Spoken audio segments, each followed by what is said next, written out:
Sa aking paglalakbay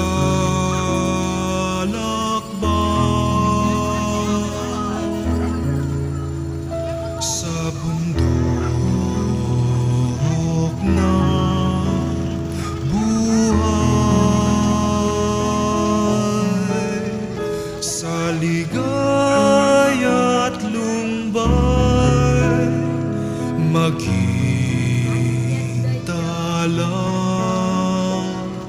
gabay.